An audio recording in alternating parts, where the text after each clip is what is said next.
સુરેન્દ્રનગર જિલ્લાના ધાંગધ્રા નગરપાલિકાના પૂર્વ પ્રમુખ ઇન્દ્રસિંહ ઝાલાની હત્યાના બનાવ બાદ છેલ્લા 4-5 દિવસથી બંને જૂથો વચ્ચે મારામારી અને અથડામણ સહિત તોડફોડના બનાવો બની રહ્યા છે।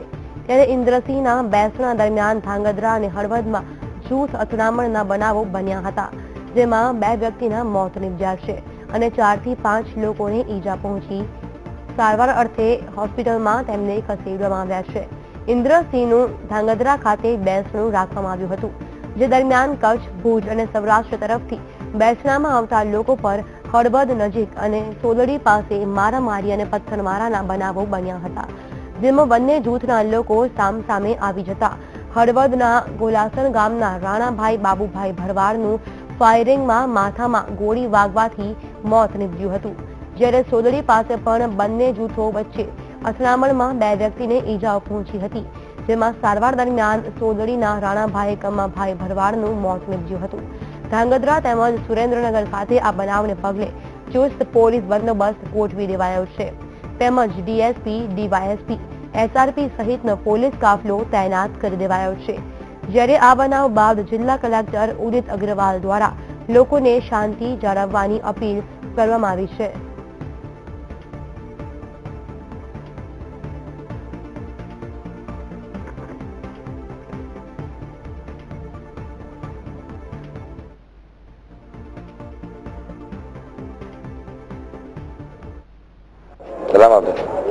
ભાઈ શું બનાવ કઈ રીતે આખો બનાવ? અમે દર્શન કરવા ગયા હતા, દર્શન અહીંયા માતા ઠાકર મંદિરે, એટલે અમે તો બેઠા હતા તો ઓલા છોકરા બીજા હતા ને એ દેખાડો કર્યો ગાડી સાજી આવે, ઓલાને એમ થયું કઈ સાચું માણા લાગે, એવડે સીધા ઉતરી ગયા અને સીધા ઘાત કરવા મીના પાત્રા ફાયરિંગ જે ગાયના માણા હતા એ બધા નીકળી ગયા।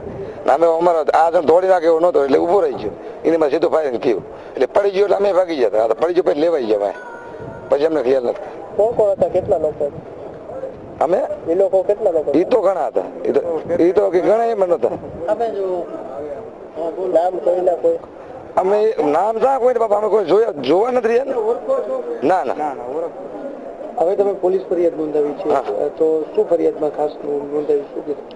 અમારી માતા એવડે માત્ર વાર જ કરી એ જ કામ નોંધાવી, બીજું શું અમે આમ કોઈ ઓળખી નહીં પારખી શું આમ કરીએ? પોલીસ બંદોબસ્ત માંગ્યું છે એની અંતિમ યાત્રામાં કેમ કઈ ના? અહીંયા તો કોઈ આવે નહીં, અહીંયા નથી માંગ્યું અમે, એ તો હજી અંતિમ યાત્રા જયારે થાય ત્યારે મળશે।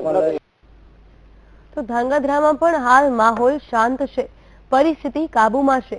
અહીંયા પોલીસ વ્યવસ્થા ચુસ્ત કરી દેવાઈ છે।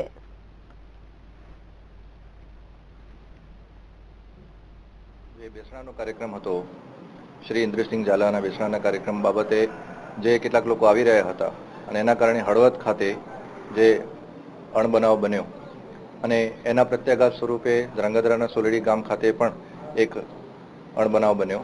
એના અનુસંધાને સમગ્ર સુરેન્દ્રનગર જિલ્લામાં તાત્કાલિક એલર્ટ ઘોષિત કરવામાં આવ્યું, જે તમામ અવેલેબલ ફોર્સિસ છે, હેડક્વાર્ટર ફોર્સિસ છે, તમામ એલસીબી, એસઓજી, પેરાફોલો સ્કોડ્સ વગેરે મોબિલાઇઝેશન કરવામાં આવ્યું અને જે સેન્સિટિવ એરિયાસ છે કે જ્યાં બંને કમ્યુનિટીના લોકો ક્લેશ કરવાની સંભાવના વધારે છે અથવા હાઈવે એવા પોઈન્ટ્સ છે કે જ્યાં ચક્કાજામ થઈ શકે એમ છે, એ બધા જ પોઈન્ટ્સ ઉપર બંદોબસ્ત મૂકવામાં આવેલો છે। Round the clock throughout the night મારી ફોર્સ જાગેલી છે। તમામ જનતાની અપીલ છે કે કોઈ પણ પ્રકારના ઉશ્કેરણીજનક વિધાનોમાં આવવું નહીં કે કોઈ પણ પ્રકારની અફવાઓમાં પણ આવવું નહીં, પૂરેપૂરી ખરાઈ કરવી અને જે લોકો આ પ્રકારની અફવાઓ કે આ પ્રકારના ઉશ્કેરણીજનક વિધાનો કે વિડીયો કે ઓડિયો વાયરલ કરે છે એ અંગે પોલીસને રિપોર્ટ।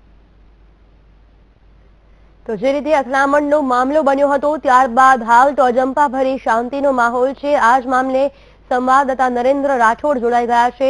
નરેન્દ્ર, શું કહેશો, જે રીતે અથડામણનો મામલો બન્યો હતો ત્યારે હાલની શું પરિસ્થિતિ છે અને પોલીસ બંદોબસ્ત કયા પ્રકારનો છે? જી જે ગતકાલ સાંજે જૂથ અથડામણ થઈ હતી અને ત્યારબાદ ધાંગધ્રા અને વઢવાણો જે સમગ્ર પટ્ટો છે ત્યાં આપસમાં બંને જૂથો વચ્ચે અથડામણના અનેક બનાવો બન્યા હતા, પરંતુ ગતકાલ રાત બાદ તરત જ શાંતિને જે સમગ્ર સ્થિતિ ઉભી થઈ છે અને શાંતિ પ્રવર્તે એવા પ્રયાસો કરવામાં આવ્યા હતા।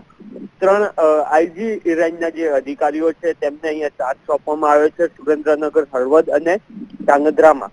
આ સિવાય 3 એસપીઓને પણ બોલાવી લેવામાં આવ્યા છે અને અત્યારે પ્રયાસ એવો કરવામાં આવી રહ્યો છે કે જે સમગ્ર સ્થિતિ છે તે થાળે પડે, કારણ કે ગતકાલ સાંજે તાપસમાં ખૂબ બનાવો બન્યા હતા ને એમાં 2 થી 3 લોકોના મૃત્યુ પણ થયા છે. આજની સ્થિતિની વાત કરવામાં આવે તો ધાંગધ્રા અને વઢવાણવાળો જે સમગ્ર પટ્ટો છે ત્યાંના જે હાઈવેના પોઈન્ટ છે, આ સિવાય જે ગ્રામ્ય વિસ્તારો છે કે જ્યાં બંને જ્ઞાતિના લોકો વસે છે અને આપસમાં ક્લેશ થઈ શકે છે, એ તમામ જગ્યાઓ ઉપર શહેર અને ગ્રામ્ય વિસ્તાર બંને જગ્યાઓ ઉપર પોલીસની જે ટુકડીઓ છે તે બેસાડી ત્યાં રાખવામાં આવી છે અને ખડે પગે પોલીસને ત્યાં રાખવામાં આવી છે.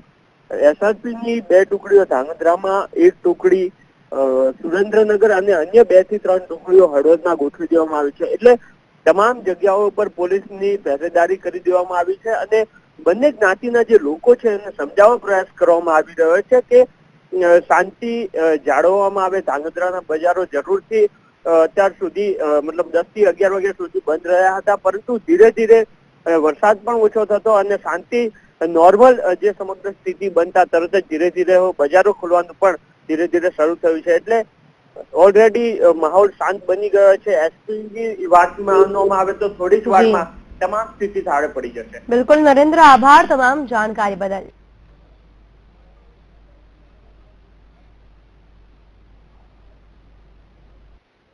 જૂની અદાવતને થયેલ ધીંગાણા બાદ હળવદ અને ધાંગધ્રામાં તમામ જગ્યાએ પર પોલીસ ગોઠવી દેવામાં આવી છે. ગતકાલે જે તમામ જે બનાવો બન્યા હતા ત્યારબાદ ગૃહ મંત્રાલય દ્વારા આ બાબતને તાકીદની બેઠક બોલાવવામાં આવી હતી અને ત્યારબાદ સમગ્ર જે વિસ્તારો છે ત્યાં SRPની ટુકડી 3 જે IGP છે એ સહિતના તમામ અધિકારીઓને સમગ્ર ધાંગધ્રા, આ સિવાય હળવદ અને સુરેન્દ્રનગર વાળો જે સમગ્ર વિસ્તાર છે ત્યાં ગોઠવી દેવામાં આવ્યું છે.